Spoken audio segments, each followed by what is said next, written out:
Fala, jovem, tudo bem com você? Está começando o estudo da classe jovem. É isso aí, a classe jovem do estudo da Palavra de Deus fará a cada dia da semana um tema especial da lição da Escola Sabatina. Você e eu poderemos estudar juntos a Bíblia, usando esse maravilhoso guia de estudo que estará à disposição também para você, se você quiser. Se você não é ainda da nossa comunidade, se você ainda não tem um guia de estudo como esse, eu vou te falar, entre em contato com a gente por esse número de WhatsApp que vai aparecer aqui para você e peça o seu guia de estudo.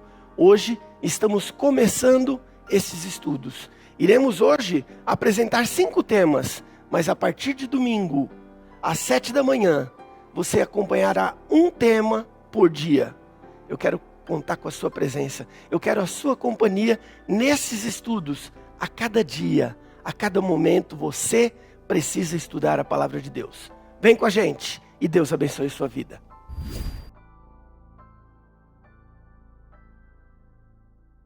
Olá, nós estamos aqui para mais um guia de estudo, para mais uma meditação da palavra de Deus.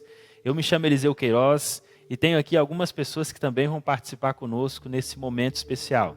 Tenho aqui o Douglas, que vai participar conosco. Oi, Eliseu. Olá, tudo bem? É um prazer estar aqui com todo mundo.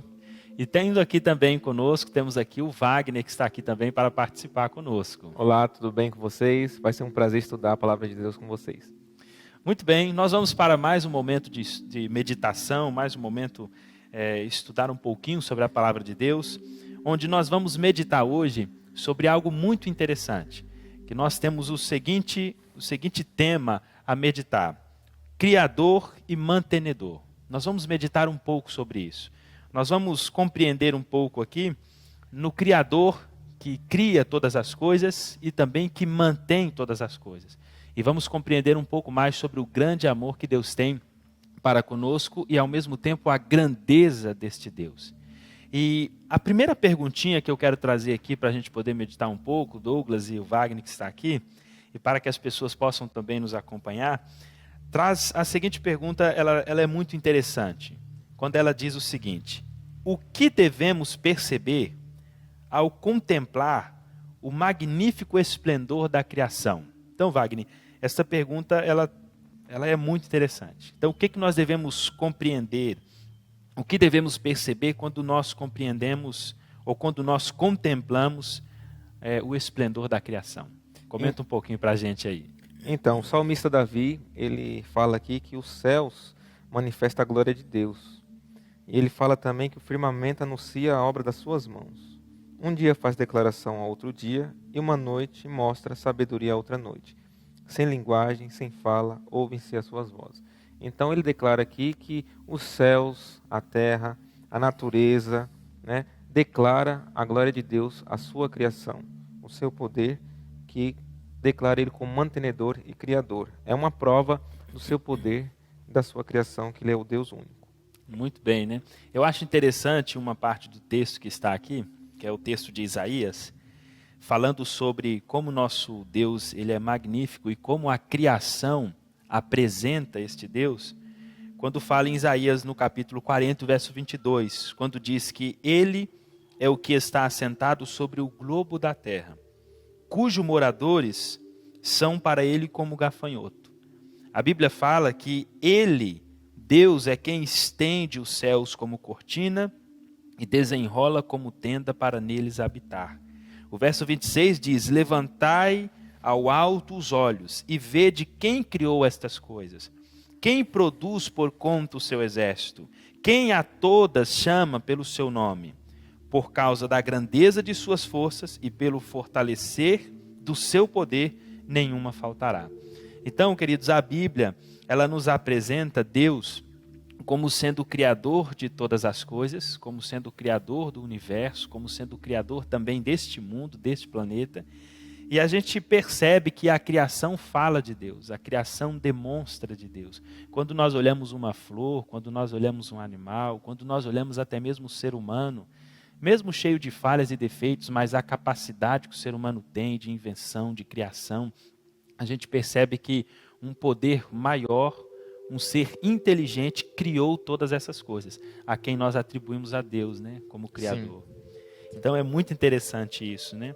A notinha traz algo muito bom para que a gente possa, uma parte aqui do texto traz algo muito interessante para a nossa meditação, né?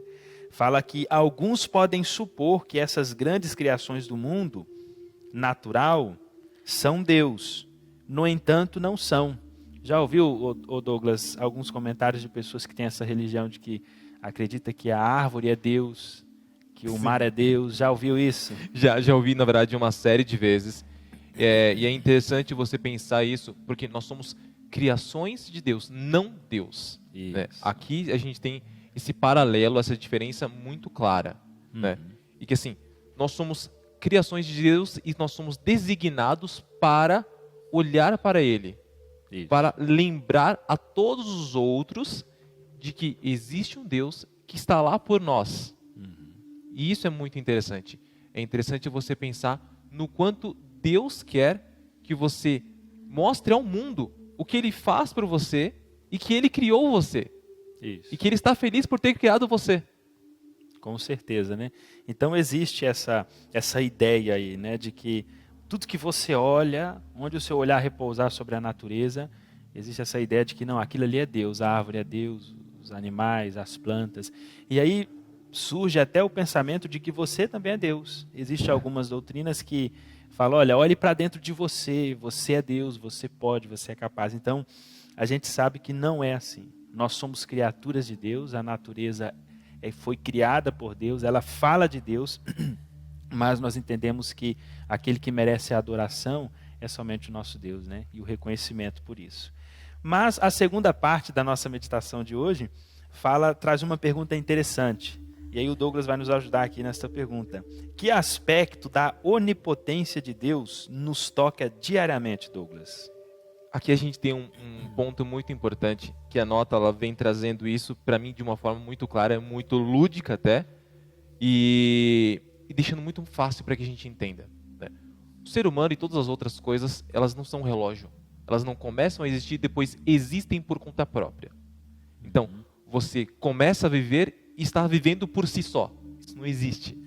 Com certeza. Sem o fôlego de Deus, sem a presença de Deus diária na sua vida, você não se levanta, você não abre os olhos, você não faz nada. E isso com todas as coisas. Uma planta não produz nada, não produz oxigênio, uma macieira não produz maçã. Então, todas essas coisas necessitam da bênção do suspiro de Deus. É isso mesmo. E a gente pode perceber o seguinte, que Deus, em Atos aqui no capítulo 17, nos mostra Deus como sendo o ser todo-poderoso, né? Quando fala que o aspecto da onipotência de Deus, essa expressão onipotência é um Deus que tudo pode, que Ele tem capacidade para tudo. E aqui fala da grandeza de Deus, que Ele não habita em santuários feitos por mãos de homem, Ele não é servido por homens, Deus não tem essa necessidade, mas ao mesmo tempo é um Deus que cuida de todos os detalhes, né? A Bíblia nos fala no verso 28, que diz que nele vivemos, nos movemos e existimos, como disseram alguns dos poetas de vocês, também somos descendência dele. Então é um Deus grandioso, mas ao mesmo tempo é um Deus que cuida de cada detalhe. E eu acho interessante o que essa notinha fala para nós, o que uma parte aqui do texto dessa meditação traz para a gente. E eu gostaria que o Wagner lesse para nós aí, Wagner, a parte aí da nota, esse comentário adicional aí que é muito importante para a gente. Pode fazer a leitura aí. A biologia humana está sob a supervisão de Deus, mas não atua como um relógio, que entra em operação e continua funcionando por si mesmo. O coração bate, pulsações e respirações se seguem uma às outras, mas o ser inteiro está sob a supervisão divina. Cada batimento cardíaco e cada respiração são inspirados por aquele que soprou nas narinas de Adão o fôlego da vida. A inspiração do Deus onipresente, o grande eu sou. Então é muito interessante isso aqui, né? Porque mostra que Deus, Ele cuida até mesmo do pulsar do nosso coração, o bater do nosso coração, né? Se nós dormimos e acordamos, é porque Ele nos manteve. Se nós caminhamos, andamos, então tudo no universo está sob a supervisão de Deus. Deus é aquele que criou todas as coisas e, ao mesmo tempo, mantém o funcionamento de todas elas, né? Então, é uma meditação muito boa para nós e eu tenho certeza que isso aqui pode tocar os nossos corações. E você que está nos assistindo, que você possa compreender o grande amor que Deus tem para conosco. Deus, ele não é aquele ser que criou as coisas e abandonou. Pelo contrário, ele cria e nos mantém. Então, a sua vida, o seu respirar, o seu caminhar, o seu acordar, a sua inteligência, tudo que você possui é Deus que te concede. E você, todos nós que estamos aqui, você que está nos assistindo, que nós possamos contemplar mais a natureza, olhar mais para as coisas à nossa volta e perceber que a natureza, dia após dia, ela apresenta o Deus como Criador de todas as coisas e mantenedor de tudo. Olá, bom dia, meu nome é Ilana. Bem-vindo ao nosso estudo de hoje. A gente vai estudar digno de reverência. Bom, que fatos comprovam que Deus é o único merecedor de nossa contínua adoração?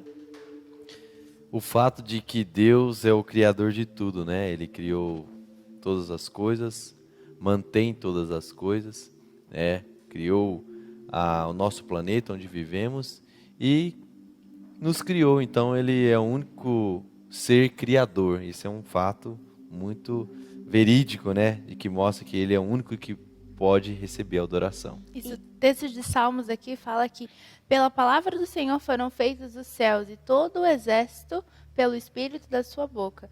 Então, só por ele ter criado tudo, né, ele tem o direito de ser reverenciado por isso. E além de criar, ele mantém vivo. Então, todos os seres vivos dependem dele para existir. Então, por que não rendê-lo toda a reverência? Exatamente, né? Aqui na nota fala, o ser divino está comprometido a sustentar tudo o que ele mesmo criou.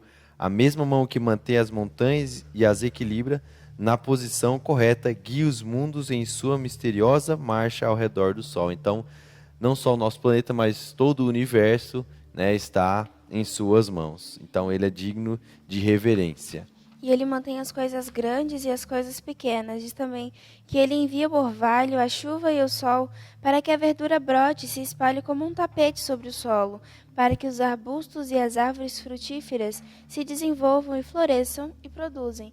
Ou seja, ele cuida dos seres grandes, do planeta, dos sistemas, mas ele também se importa com a flor que brota. Exatamente, né? Pergunta B fala, que perguntas devem nos levar a uma maior reverência para com Deus? E de que maneira a reverência por nosso Criador pode impactar nossa salvação? Acho que aqui uma coisa interessante, né, é onde começa Deus, né? Porque Deus sempre, nós humanos temos uma definição de tempo, espaço, nascimento, morte, mas Deus não tem isso, né? O texto de Jó aqui pergunta, porventura alcançarás o caminho de Deus ou chegarás à perfeição do Todo-Poderoso? Exatamente. Na passagem da Bíblia que fala, né, a história de Jó, quando Jó passou pelas tribulações que passou, né? Em um momento Jó conversou com Deus e Deus respondeu a ele, né? E fez várias perguntas, né? Que isso também traz para nós. Por exemplo, quem é esse que escurece o conselho com palavras sem conhecimento? Agora cinge os teus lombos como homens e perguntar-te-ei. E tu responde-me, onde estava tu quando eu fundava a terra? Então, onde estava nós, quando Deus fundou a terra, né? Faz-nos saber se tens inteligência. Quem lhes pôs as medidas, se tu o sabes? Ou quem estendeu sobre ela o cordel? Sobre quem estão fundadas as suas bases? Ou quem assentou as suas pedras de esquina? Quando as estrelas da alva juntas alegremente cantavam e todos os filhos de Deus rejubilavam. Então são perguntas que nos refletem, fazem refletir a criação, né? Sim. Nós e estamos a grandeza aí... de Deus também, né? Exatamente. Porque são perguntas que a gente não pode responder, não temos respostas para nenhuma dessas perguntas.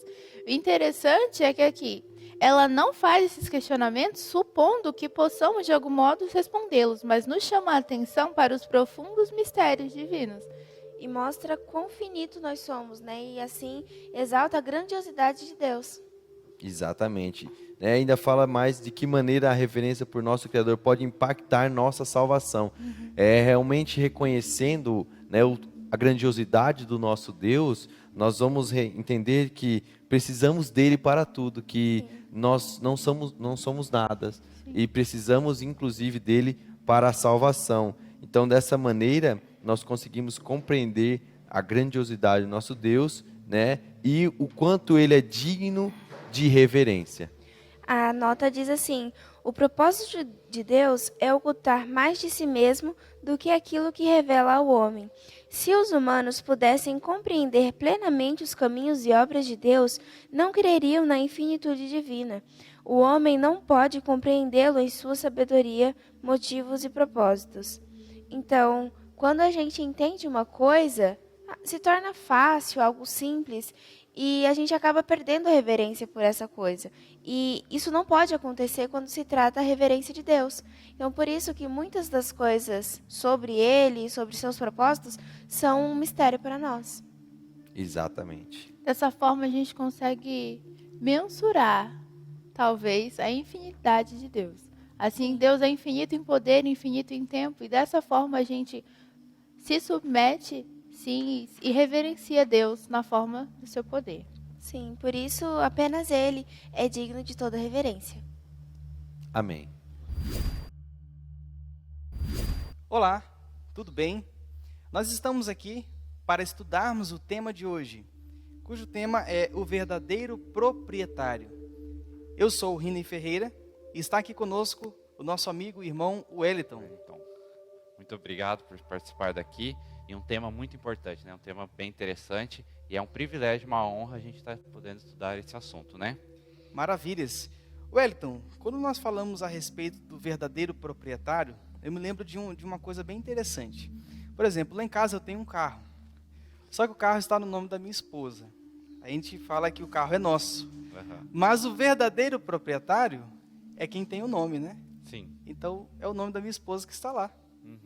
E aqui na lição, nós vamos ver o verdadeiro proprietário de alguma coisa. Vamos aqui para a primeira pergunta. O que Deus sempre quis que entendêssemos quanto a quem tudo pertence. Wellington, comenta para nós. Como você já disse, né? O carro está no nome da sua esposa. Então, ela está como proprietária, né? E aqui vem perguntando, a quem tudo pertence? E nós sabemos que tudo pertence a Deus. Porque Ele é quem criou tudo. E isso, Ele deve ser sempre o primeiro em nossa vida. Em tudo que iremos fazer, devemos lembrar que Deus, Ele é dono de tudo, né? E Ele é o que criou tudo nesse mundo. Muito bem. Interessante, Wellington, que quando nós olhamos aqui o texto do salmista, Davi fala que os animais são dele. Davi fala que as milhares de montanhas são dele também. Depois ele fala que o mundo é do Senhor e a sua plenitude. É interessante que a palavra plenitude quer representar o sentido de totalidade. Sim. Quer dizer, tudo é do Senhor. Exatamente. E aqui traz um texto na nota que Paulo traz que nós não somos de nós mesmos. Wellington, você já viu pessoas que dizem assim, mas o corpo é meu e eu faço com ele o que eu quiser. O que você tem a dizer a respeito disso? Então, aí vem, se Deus é o criador de tudo, Ele é o mantenedor de tudo. Ele é quem nos criou. E tudo pertence a Ele. O nosso corpo é o templo do Espírito Santo, a palavra de Deus diz, né? Então, se é o templo do Espírito Santo, nós devemos cuidar desse templo, devemos cuidar do que não é nosso, do que é de Deus, porque Ele está deixando somente para a gente cuidar aqui, mas não é nosso. Então, a gente deve lembrar isso, que tudo que a gente vai fazer é para a honra e glória de Deus, não para a nossa própria vontade, né? Muito bem. Então, querido participante, entenda o seguinte, nosso corpo não pertence a nós mesmos. Nosso corpo pertence ao Senhor, nosso Deus. Exatamente. Não é verdade? E tem uma parte também na nota, a parte final, que fala que se não fosse o constante cuidado de Deus, nosso pulso não bateria, o músculo cardíaco paralisaria, o cérebro deixaria de cumprir sua parte. Sim. Wellington, eu creio que você teve uma matéria na faculdade, também tive, chamada de anatomia. E eu me lembro de uma ocasião que a professora de anatomia disse assim, gente, eu tenho que reconhecer que existe um ser supremo para manter o nosso organismo. Sim. Nós víamos os órgãos, né, ali, E ela reconheceu. Tem que ter um ser supremo. Quer comentar um pouco? E por mais que eu também tive isso na época da graduação, e eles passavam a matéria e queria tentar mostrar algo que eles não conseguiam explicar. Aí no final falava, não tem como, tem que ter um criador por trás disso. Como que foi criar tudo tão perfeito, tudo funcionando de acordo? É um criador, não tem como provar diferente, por mais que tente, não dá. Existe o criador, que somente é Deus, né, que a gente conhece. A própria ciência precisa se render, né? Sim. Que existe um ser supremo que cuida de todas as coisas e que é o proprietário, né? Exatamente. Muito bem. Wellington, agora nós vamos para a segunda pergunta. Isso nos leva à segunda pergunta para nós comentarmos um pouco aqui. Até onde se estende a propriedade de Deus e o que isso significa para nós? Então, o verso Deuteronômio diz, né? Eis que os céus e os céus dos céus são do Senhor. Então, tudo que foi criado é do Senhor, né? Tudo é e vem de Deus. E vem de Deus. É interessante, Wellington, sabe o quê? Que o apóstolo Paulo, ele faz uma abordagem bem interessante quando nos diz assim, que existem 3 céus. Você sabia? Sim, tem o primeiro céu, que é esse que a gente vê, né? Que é o azul. Isso. E aí depois tem o segundo céu. E depois o terceiro céu, que é onde Cristo vive. Onde né? Deus habita, né? Esse primeiro é o que nós conseguimos enxergar. Sim. Né? Depois tem o espaço sideral, né? É o céu onde estão ali as estrelas, as galáxias, e depois é onde Deus habita. Sim. Então, aonde que se estende? Olha só, desde o nosso planeta, aquilo que nós estamos aqui, tudo que nós enxergamos, Deus criou, mas também até o terceiro céu é de Deus. Então, o que eu posso compreender? Que não tem um limite para colocar até aqui a propriedade, não. Tudo é do Senhor, né? Tudo é dele. Mas nos leva à segunda pergunta, o que isso significa para nós? Quer comentar? Que assim, Deus, ele é o nosso Pai e Criador, né? Ele é digno de toda honra. Toda honra deve ser dedicada a Ele, né? Que aqui tem uma parte que diz assim, né? Há um único proprietário do universo, que cada ser humano, com seu tempo, intelecto e recursos, pertence àquele que pagou o resgate pela alma. Então você vê, se o nosso Criador deu sua própria vida por cada um de nós para nos resgatar e nos dá os recursos, nos dá sabedoria, entendimento. Então agora a pergunta que vem, no que nós estamos usando isso que Deus nos deu? Será que estamos nos dedicando para mostrar ao mundo, mostrar às pessoas esse amor tão maravilhoso que Deus tem por cada um de nós, por ter nos criado, por ter morrido por nós, ou estamos usando para nós mesmos, para os nossos próprios benefícios, e esquecendo de mostrar esse grande amor que Cristo tem por nós, né? Muito bem comentado, irmão Wellington. É um ponto, assim, muito reflexivo, né? E o nosso desejo, querido participante, é que você também possa compreender isso. Deus é o mantenedor de todas as coisas. Sim. E qual tem sido a minha forma de agradecer a Ele? O que eu tenho manifestado a Ele? Até na última parte da nota, Wellington, fala a respeito de uma coisa assim que muitos podem não levar a sério. Sim. Mas é até mesmo a respeito da nossa alimentação. Uhum. A palavra de Deus diz que o nosso corpo é templo do Espírito Santo. E para que o Espírito Santo possa habitar neste templo, eu preciso cuidar. Exatamente. Não é verdade? Então, o que eu como, eu também preciso avaliar. Isso, Deus sagrado, do que eu estou me alimentando, é um ponto importante. Por isso que Cristo, Ele quer que a gente seja saudáveis, felizes e úteis para Ele. Para que nós venhamos pregar esse amor, né? Levar esse amor às pessoas. E para isso nós precisamos ser saudáveis. E principalmente, o cristão, eu gosto de falar, aquele que é cristão é feliz, porque sabe que tem Deus ao seu lado. E sabe que Ele é seu pai. Se Ele é seu pai, por exemplo, o seu pai gosta de fazer o quê? Não gosta de te ajudar, de dar as coisas para você, de proteger você, de todas as coisas que tem no mundo? Nosso Pai Celestial é assim, maior ainda. Ele quer nos dar o melhor que nós podemos receber nesse mundo, né? Cuidar da gente e o principal, é a nossa saúde. Saúde e ser feliz, que essa é a vida do cristão. Muito bem. Bem comentado, Wellington. Foi um prazer estar aqui com você, avaliando este tema tão importante. Desejamos tema que maravilhoso, você... né? Muito importante, né? Que o verdadeiro proprietário, nós devemos entender que é Deus. Que é Deus. Ele é o Então, que verdadeiro você proprietário. tenha compreendido, querido participante, e finalizamos assim este tema. 28 de setembro de 2022, quarta-feira. Hoje nós vamos começar o nosso estudo, que tem o título Quem tem o domínio? Eu sou a Lu Emily, esse é meu colega o Igor, e essa é a Emily. Bom,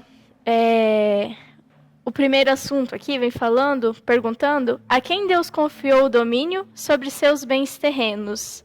E por que isso é uma honra para a humanidade? Bom, quando a gente vê lá no início de todas as coisas, quando Deus criou o mundo, Ele criou também o homem e concedeu ao homem tudo aquilo que Ele havia criado para que o homem dominasse, para que o homem tivesse domínio sobre o mar, sobre a terra, sobre todas as coisas que Deus criou. Nós, como seres humanos, temos essa honra porque nós somos criados do pó e nós somos pó. Mas o muito amor do Senhor confiou a nós todas essas coisas. Então isso é uma honra para nós, porque Deus nos ama de tal maneira que nos confia tantos bens que a gente vê no dia a dia. Aqui na segunda pergunta, diz assim: por causa da queda de Adão, de que o enganador se vangloriou perante Cristo? É importante a gente sempre lembrar que, desde o princípio, Satanás trabalha com uma inversão de valores. Então, lá na criação, ele trabalhou isso com relação à serpente, colocando ela acima do ser humano. E aqui, quando ele se encontra com Cristo, ele fala novamente sobre essa questão. No texto, ele diz assim: dar-te-ei todo este poder e a sua glória, porque a mim me foi entregue e dou a quem quero. Então, para ele tem o domínio do mundo. Na visão dele, no que ele acredita ser de maior valor, é ele quem tem poder sobre isso. Trazendo também nessa questão de que são os pontos principais do governo de Satanás. Então, dentro do que ele acredita ser o certo e ser o melhor na obra dele, ele traz essa questão de ser aquele que tem domínio sobre o mundo, sobre todas as coisas aqui. Isso. Na terceira questão, está dizendo: quando Cristo recuperará completamente seu domínio sobre este planeta? Vou ler aqui o textinho de Daniel 7, 13, 14, 26 e 27. Eu estava olhando nas minhas visões da noite, e eis que vinha nas nuvens do céu como um filho do homem, e dirigiu-se ao ancião de dias e o fizera chegar até ele. E foi-lhe dado o domínio e a honra e o reino, para que todos os povos, nações e línguas o servissem. E o seu domínio é um domínio eterno que não passará, e o seu reino o único que não será destruído. Mas o juízo estabelecer-se-á, a eles tirarão o seu domínio para o destruir e para o desfazer até o fim. E o reino, e o domínio, e a majestade dos reinos debaixo de todo o céu serão dados ao povo dos santos do Altíssimo, e o seu reino será um reino eterno, e todos os domínios servirão e lhe obedecerão. Isso. E nesse texto podemos ver que Deus ele vai mostrar para todos que o domínio desse planeta que é dele, porque na verdade desde o princípio Deus já controlava todo o planeta. Ele só vai mostrar agora para as pessoas, as pessoas que não sabem, as pessoas que não concordam, que ele na verdade está sob o controle desse planeta. Uhum. É como se você tivesse uma foto embaçada, né? Para nós, muitas vezes as pessoas têm essa dúvida, né? De quem é o mundo, quem faz certo, quem faz errado. Então, aqui, quando Cristo voltar, essa foto vai se desembaçar. Todas as pessoas vão ter essa visão nítida e clara de que Cristo é o soberano e tudo pertence a Ele. Sim, porque no princípio Deus era o único dominador, né? E após criar o homem, ele deu um subgoverno para o homem, assim, para ele governar junto com Cristo. Só que quando Adão caiu no Éden, né? Ele passou esse subdomínio para Satanás. Mas quando Cristo vier segunda vez, então ele vai retomar esse domínio completo e tudo então será paz.